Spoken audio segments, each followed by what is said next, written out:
I would say I do see some parallels. Sorry if I'm really loud.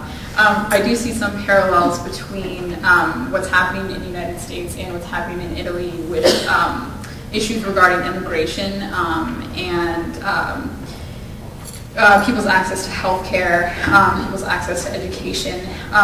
So, I mean, I think it was interesting working in a school where a lot of students, their first language was not English, and how the public school system is providing resources for students and their families, but also that sort of work needs to continue and needs to be increased for families in the United States. And my host mom was a teacher in Italy. She taught 5th grade and really was struggling with how much she had to work, how many overtime hours she had to put in, and how many students were in her classroom.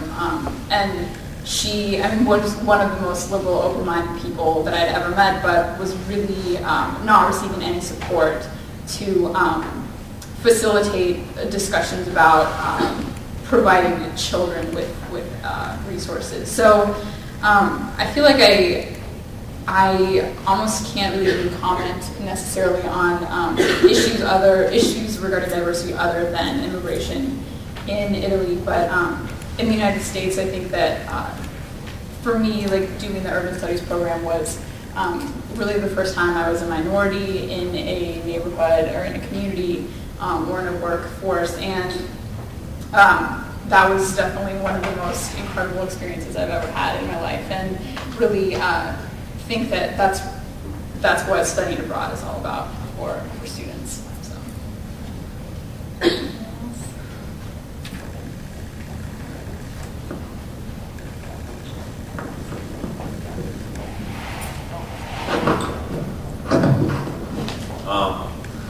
Not so much about how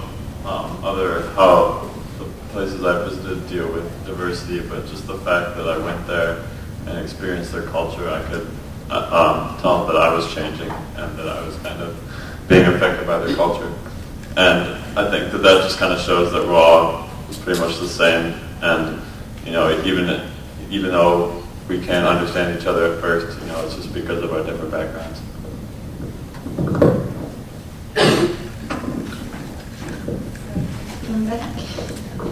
Yeah, I think there was a moment for me just talking similar to that where there's a metaphor that is the same, it obviously is in Spanish, but it's the same language in English, and I was that just must be true. That just must be a human universal truth. If in two languages a metaphor works, that's amazing. That's a miracle. That's humanity. And the world can get salvation from that. That's amazing to me. But also that happens all the time, and we have all the time these common things, and also have these great nuances from language that I would never have thought about if I hadn't been forced to learn, hadn't lived in a place where I didn't speak the language and constantly had to work every minute of every day to communicate. You know what I mean? It's such an important thing to do, in terms of realizing what so many people in the United States have to do every day to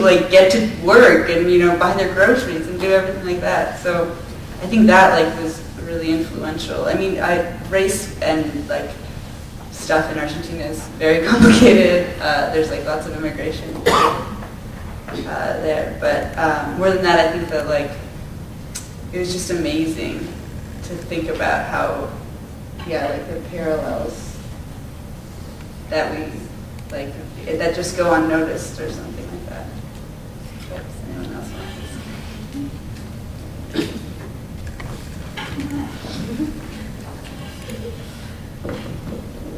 to? Would you guys like to ask something of each other at this point? I can come up with more questions, but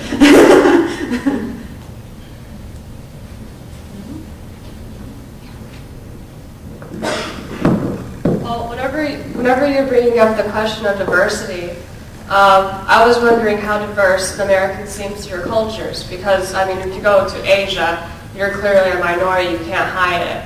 And I feel you go to some places in the world and some people see, America as the savior and this ideal people. I wasn't really getting that sense in Japan. Actually, I had a couple of people say, "Nihongo wa jouzu desu ne," which means your Japanese is good, isn't it? And I thought, well, I just asked if you had any chocolate. And later on, I was reading some articles about Japan, and this writer was saying, actually, the Japanese say that because what they're trying to mean is, hey, that foreigner, that horse, is trying to speak Japanese. Isn't that funny? So while they're respectful people, I think that they tend to have some negative views. They think that we're cute and we have Disney World and things like that. But there are some parts of us that I really do think that they kind of think are inferior, which was a surprise to me and different. And I was a foreigner. I couldn't hide myself. So I was wondering about if you went to Europe or these other countries, how do you feel that those people viewed Americans? Do you think that they viewed us as superior as sometimes we think we are? We sometimes think of ourselves as like the country that saves the rest of the world, or we're the top power. Or do you think that they thought that there are some parts of America that run wrong? I think that definitely weren't viewed as superior, but maybe as people who thought we were. I'm not sure. I remember going into taking classes with students in Buenos Aires, and when they, the first few days when you talk to them and they realize that you're an American, they have a word for you which basically just means Yankee, and they just call you Shankies all the time. And usually they'll ask you if they can see that you're for me, I'm very pale and I have blue eyes, so that was a lot of times the first thing that came up in conversation, and it was kind of like a test to see how long you could get through a conversation with someone before they were like, I'm Shanky. And that part was hard at first, but then I realized that afterwards a lot of people wanted to talk to you, they wanted to help you and get to know you.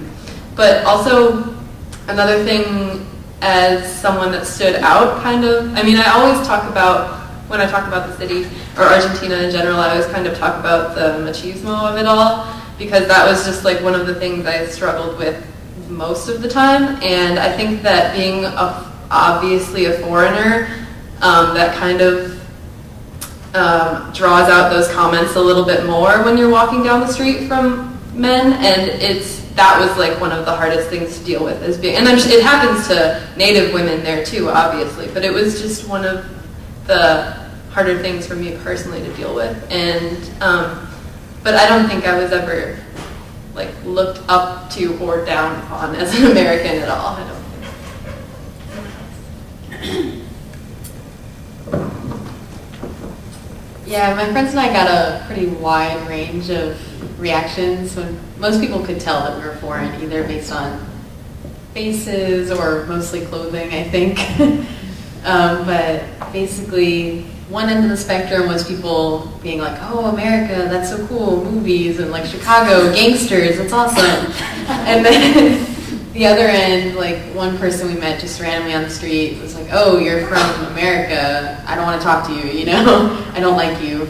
And usually if we could get past, the initial things and actually talk to people, they were actually pretty willing to listen and give us a chance as people to try to explain. A lot of people were curious about how we felt about various politics or about Russia in general, why we were studying it, why we wanted to come. And yeah, there were definitely initial stereotypes, but many people were willing to look past them. But also, it wasn't just people, Russians that I met in classes around the streets, but also the other international students that I studied with also had their own opinions about the U.S. So either Europe or Asia, whatever, but several people that we met in the dorms and in classes kind of at the end of the semester, they're saying, oh, I'm really glad that I met you and your friends, because now I realize not all Americans are stupid or self-centered, or so it's really it's an important part of study abroad, I think, to project a good image of the U.S. and to really disprove a lot of the stereotypes that have gotten out about us.